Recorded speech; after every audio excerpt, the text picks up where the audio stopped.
so excited to be here today. Oh my God.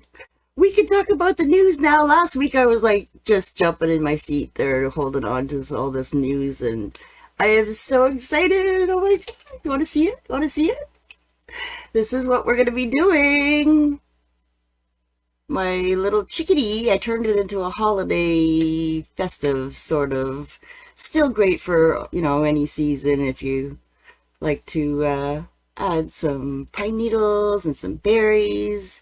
And yeah, this is my little chickadee. And I'm so honored that when Donna seen my bird, she goes, you got to do that chickadee and just add some Christmas flair to it, and it's going to be perfect for our event. And it's just like, I am so excited. What do you think, guys? Well, who's joining me here today? Do we have anybody here with us? We have Cherise and Belva. Yes, this is for the holiday party. Yes, with Donna Dewberry and Michelle James. Yes, the three of us are going to get together. We're the main events. And then we have Pam Ross and Pat Houston and Charlie, and Amanda Dewberry is going to do something too for us. So it is going to be a blast. It's going to be 2 days, and it's going to be so much fun. I can't believe that we met a little powwow quickly there this morning and talk about some of the details and how everything's going to be laid out. Yeah, I'm going to break it down for you guys, okay? Belva's asking about if she's a newbie can be able to do it.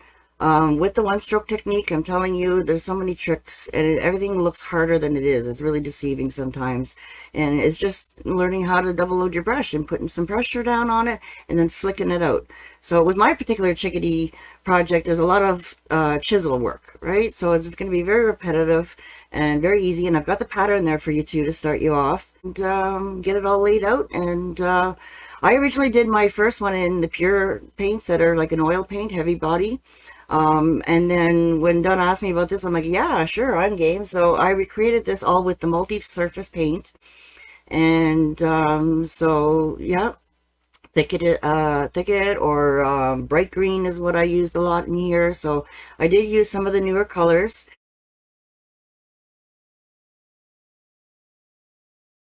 I want to talk about reds today too for you a little bit, just because we're getting into the poinsettia season, and tomorrow is our Remembrance Day, and if you're wanting to tackle a poppy, I figured I would come on today and show you a few things that might help you do that.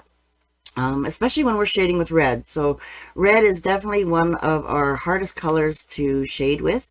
So I've got a few little tricks up my sleeve that I'd like to share with you today.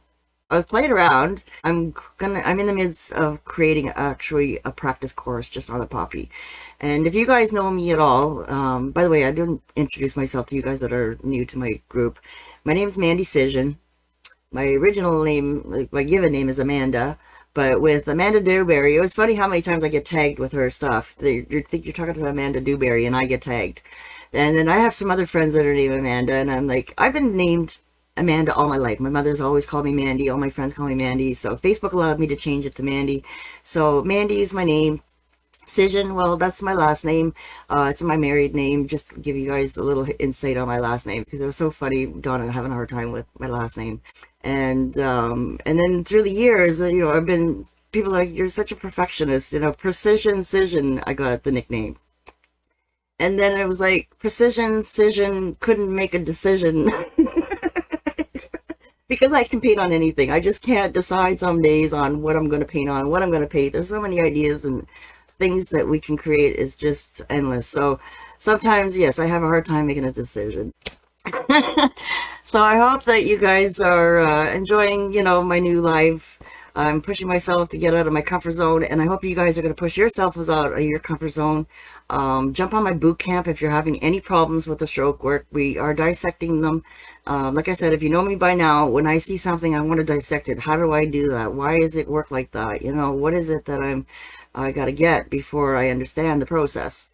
So that's what I like to do with all my courses as I dissect things. I break it down very simple. We start off with very, very simple steps, and then I slowly bump you to that advanced level. And with going back and repeating and practicing and then moving on as you feel comfortable through the process, this is how I develop all my courses.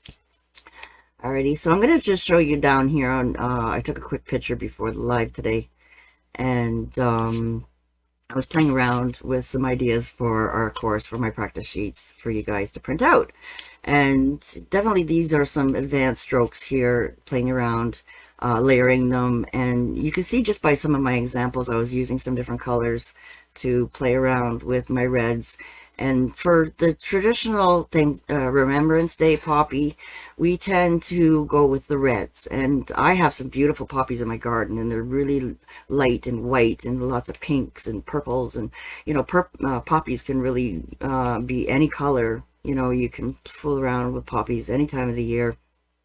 And I do plan to play around with that in my course as well, is put some different colored poppies and different ways of doing it. And if you guys checked out my dream catcher, I did kind of give you a little heads up on how to also do flipped petals as well. So there's that option as well, or doing backflips with your strokes as well to create, you know, more really roughly kind of, so I've got a couple of different variations here in different sizes, and, you know, tearing them, you know, twice or three times, you know, playing around, you know, because we can, you know. So I just, you know, thinking, you know, this might be a good topic to come along and share with you guys to how to create the shading, because like I said, people usually use black with the red, and sometimes black can overtake your red and make it almost too dark.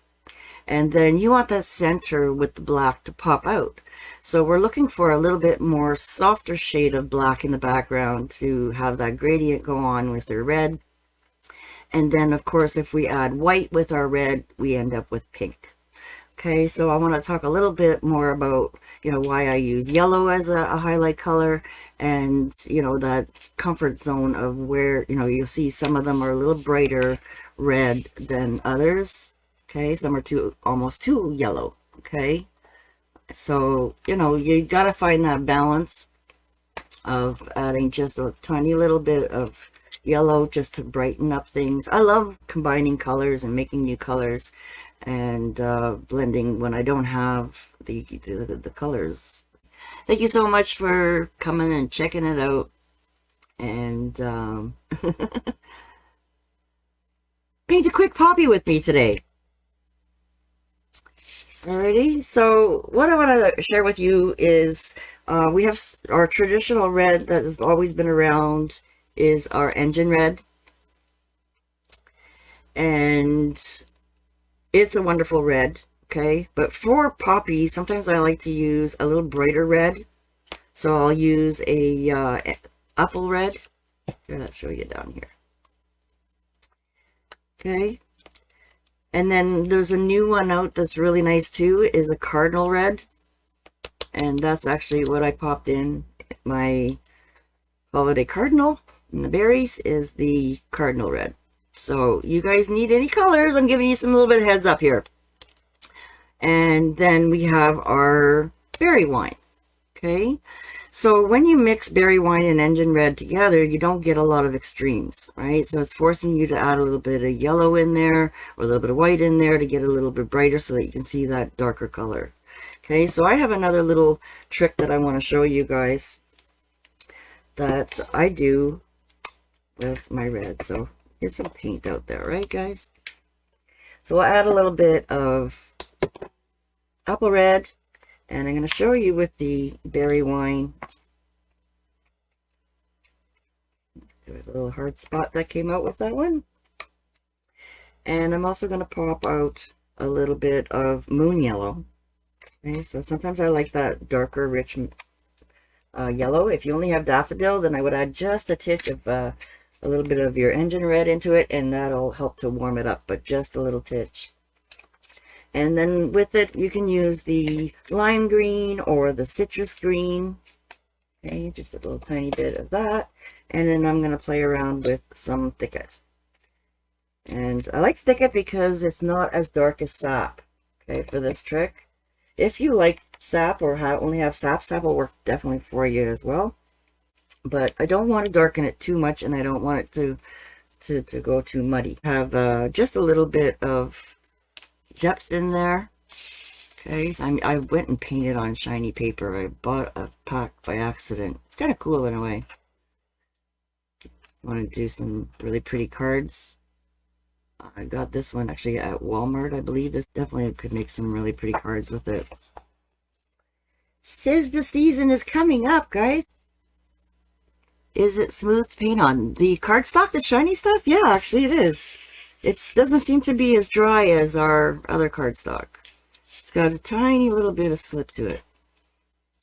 And, yeah, let's get these shiny ones off here so that you guys can see a little bit better on the matte paper.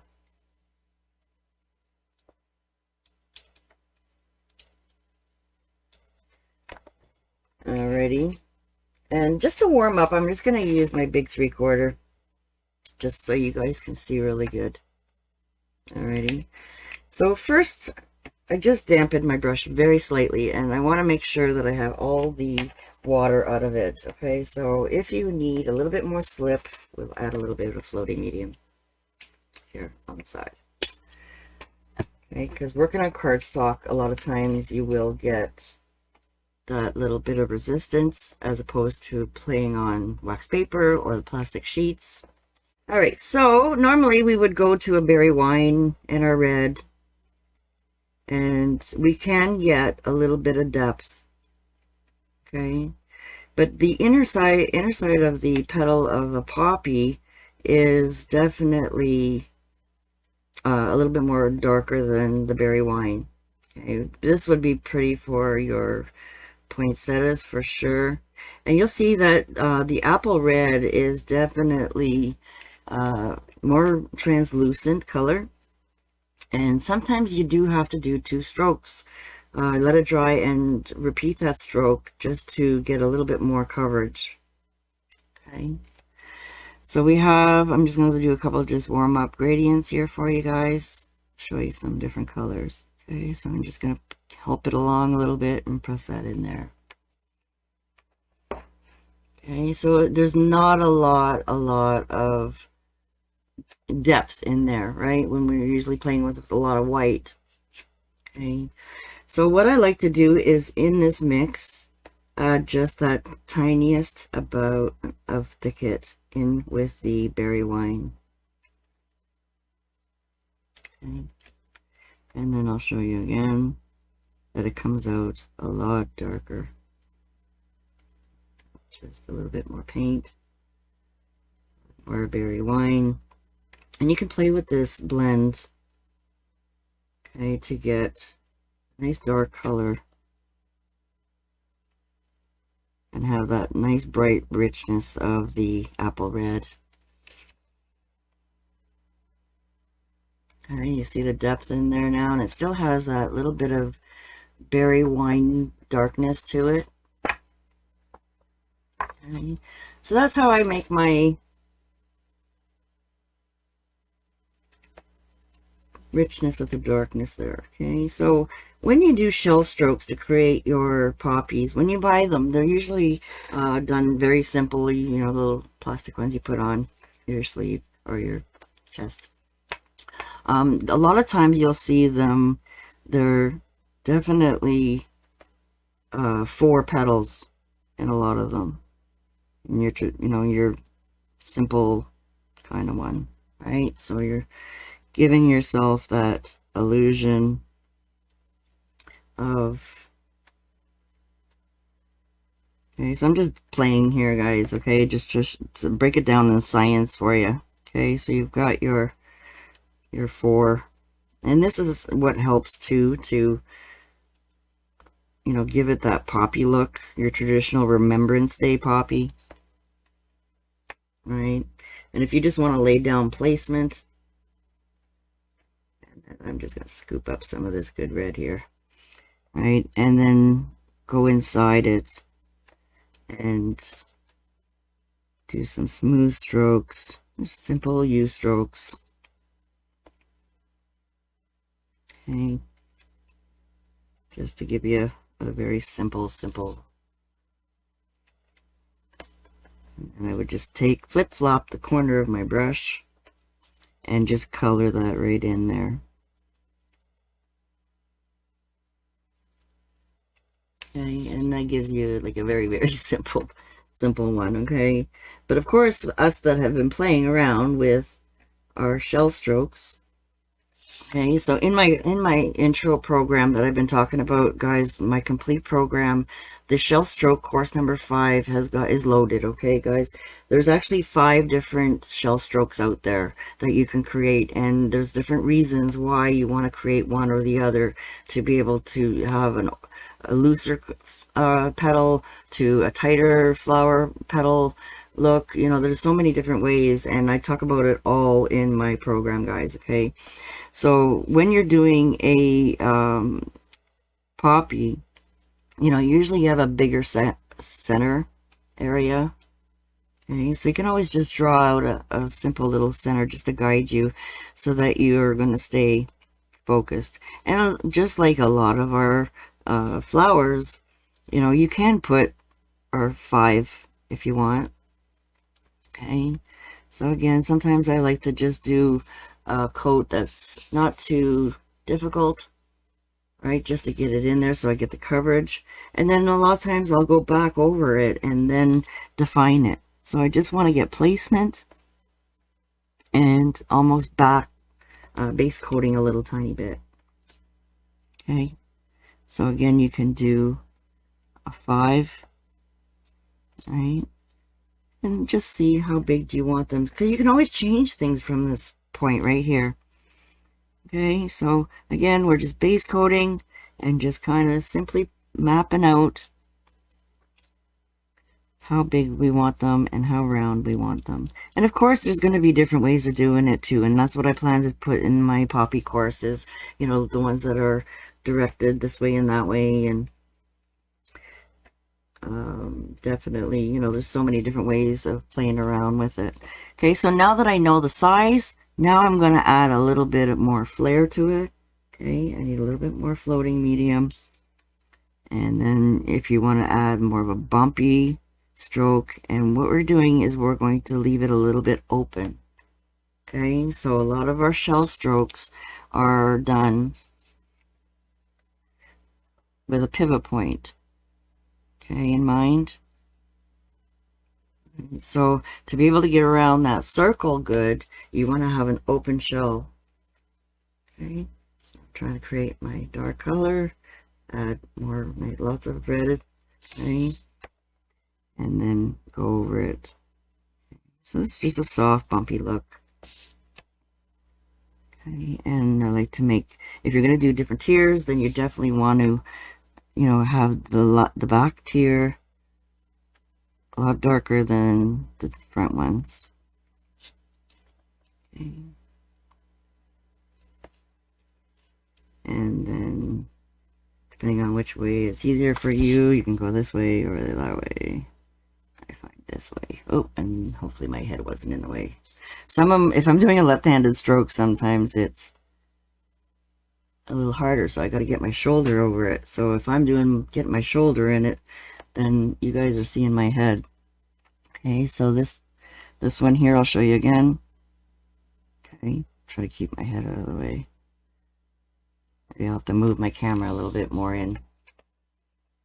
Alright, so that gives you a really pretty flower that looks like a poppy. And then again, I just slap any goopiness. If it's too thick in there, then I'll smooth that out, and then I give this a little bit of a base coat.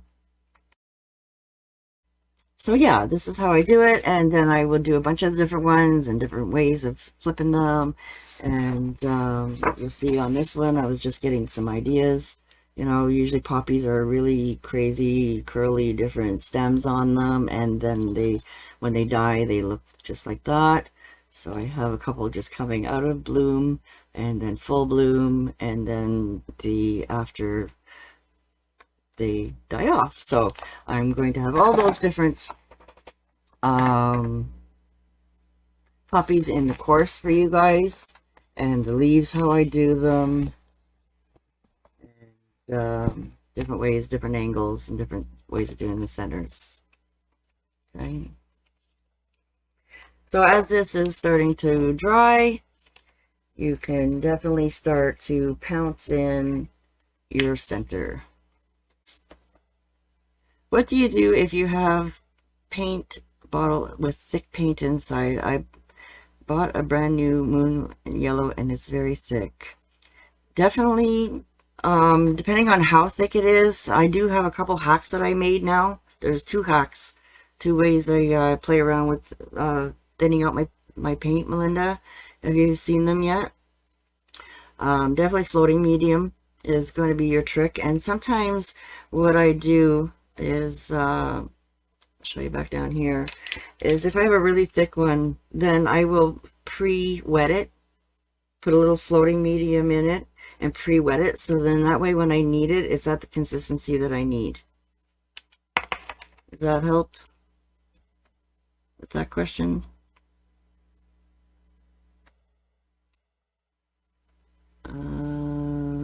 Yeah. So yeah, don't forget to put your questions down here.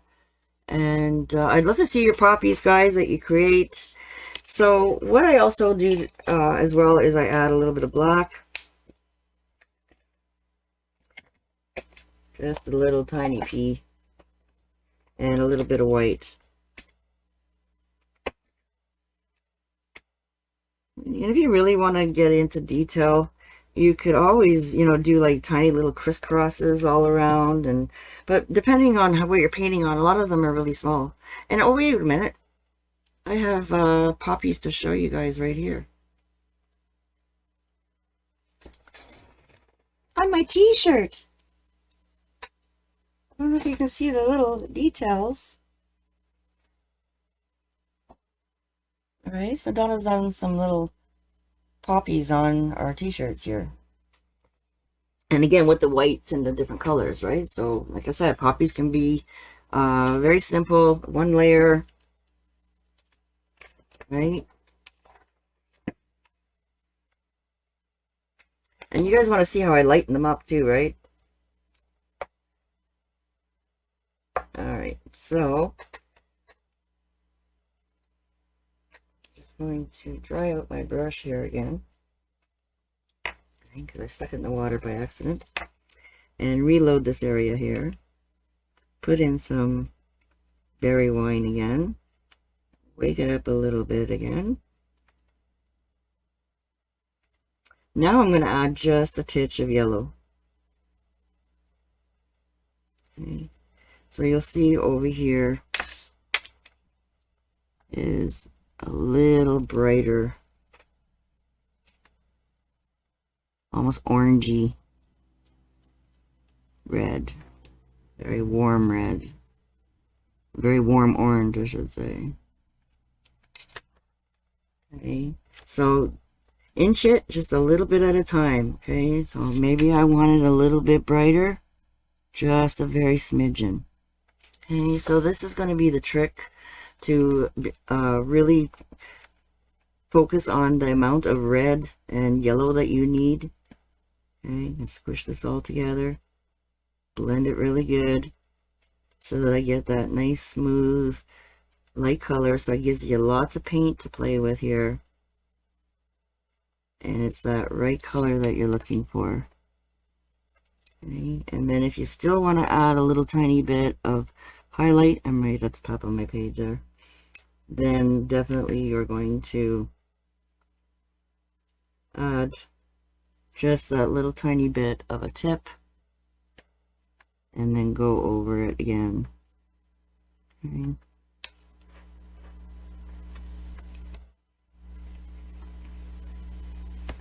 Alright, so we can do our simple look here, and you can test it. See, does it stand out? No? Need a little bit more yellow? Don't blend it in so much to your big pile. Let's try again, you know, so you want to be able to see it, right? But you still want it to be able to look red. Okay, and then I brick layer my petals a little smaller. Layer them a little bit. Again, I'm trying to stay a little simple for you guys here. If you want to have more advanced, then you're going to have to jump on my course. And add another skirt in there. Okay, if you feel like it's too yellow, then definitely go over it again and darken it a little bit. Okay. It's just very simple, bumpy shell strokes. Hopefully you guys can see. Gives it a vintage look. Yeah. A little bit more fancy. Okay. And then of course if you want to do the back flip, then you need a little bit more yellow just on the tips. Okay. When you're doing your strokes. Okay. Paper is warping. Okay. And it's just about playing with your brush.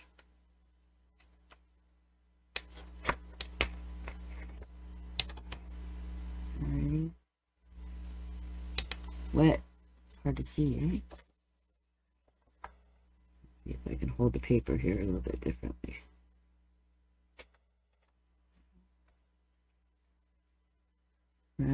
I do a couple bumpies, and back rock, and around and around. You can just do one in the middle if you want. And if you lose some of your color at the end, you can always add a little bit to that last part of your stroke. And then flip that around. See a little bit better there, guys? Right. Practice in both directions. And you can make it really curly. Okay. A bit of floating medium. Okay.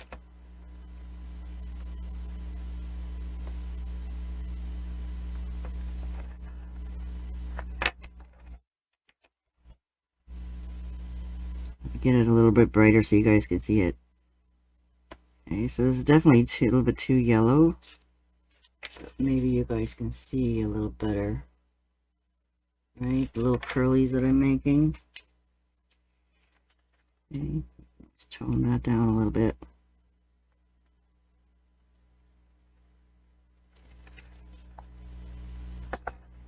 Right.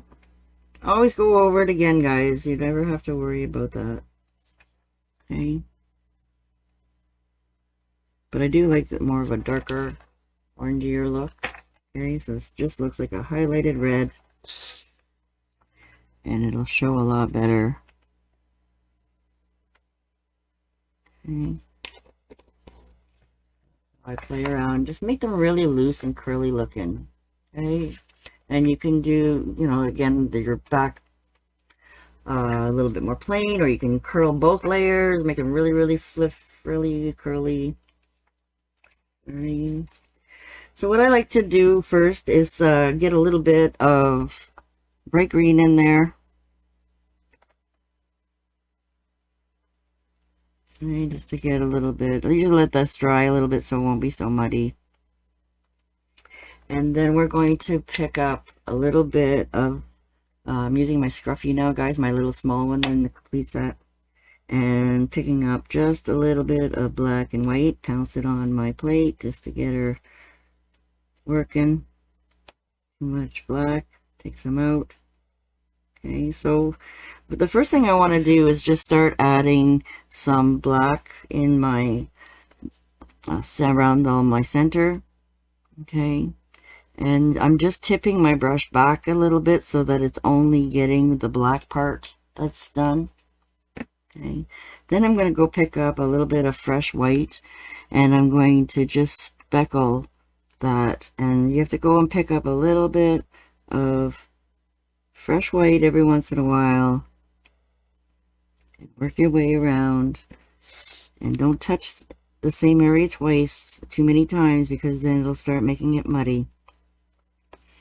Okay, and just work your way out of it so that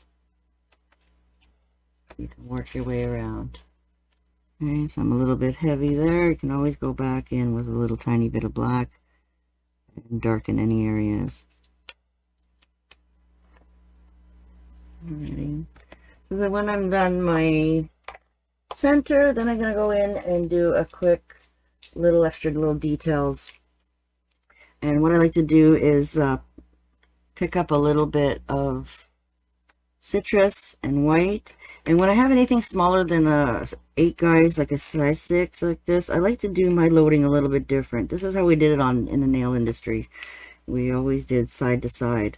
You can control your brush a lot easier. And I have a whole program on tiny painting, guys, okay? So if you really want to hone in on those tiny little brushes, then you'll have to check out my tiny, it's a little fast track version of the complete program. And I teach you the bugs and butterflies to do really tiny too. And rosebuds and everything is all in that program. And you don't have to worry about downloading anything. It's all on my site, guys. Okay, you can watch all the videos right there. Okay, so once I have the center in there, then I can start doing a tiny little chisel, one stroke, almost like little tiny daisies. And I like to do my little star. And I counted them on a real one, and there's actually 7 of them, guys. So you do 2 like hands, and then you split the one in the bottom in 4. So you got 7. Alright, so if you have more or less, it doesn't matter. And especially when you're painting them this tiny on a nail, you'll never see them. So you don't even have to worry about that detail. But that's my quick little poppy that I wanted to share with you guys today. And like I said, I will have a complete program with the practice sheets and the breakdown and, you know, more information for you guys. That glare is hard to see. Yeah, it's so shiny. I'm playing with my settings, especially when you got wet paint. All right, how's that? Is that a little bit better? I just turned it down. Stop moving it. Red is a very challenging color to show you guys. And you'll see, like, the picture that I showed you already. Okay. It shows a lot better detail. It's just too shiny under the lights.